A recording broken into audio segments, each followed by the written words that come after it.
અમદાવાદમાં 2.50 લાખના ગાંજા સાથે 3 આરોપીની ધરપકડ થઈ।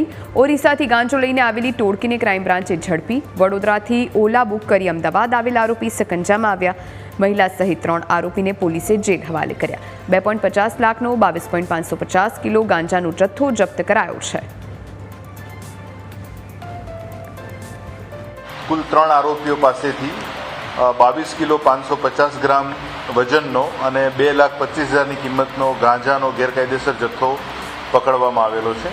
આ ત્રણેય આરોપીઓ ગાંજાનો ગેરકાયદેસરનો જથ્થો લેવા માટે ઓરિસ્સા ગયેલા અને ઓરિસ્સાના ટીટલાગઢ જે રેલવે સ્ટેશન જે છે તેની નજીકમાંથી આ જથ્થો એમને જે જથ્થો પહોંચાડવામાં આવનાર વ્યક્તિ જે છે એ વ્યક્તિ પાસેથી મેળવી અને ટ્રેન મારફતે રાયપુરથી વડોદરા સુધી આવેલા અને વડોદરા આવ્યા બાદ ઓલા કાર બુક કરી અને લોકો અમદાવાદ આવેલા। આ જે માહિતી હતી એ માહિતી ઉપર સચોટ કાર્યવાહી કરતા ત્રણેય આરોપીઓને મુદ્દામાલ સાથે પકડવામાં આવેલા છે।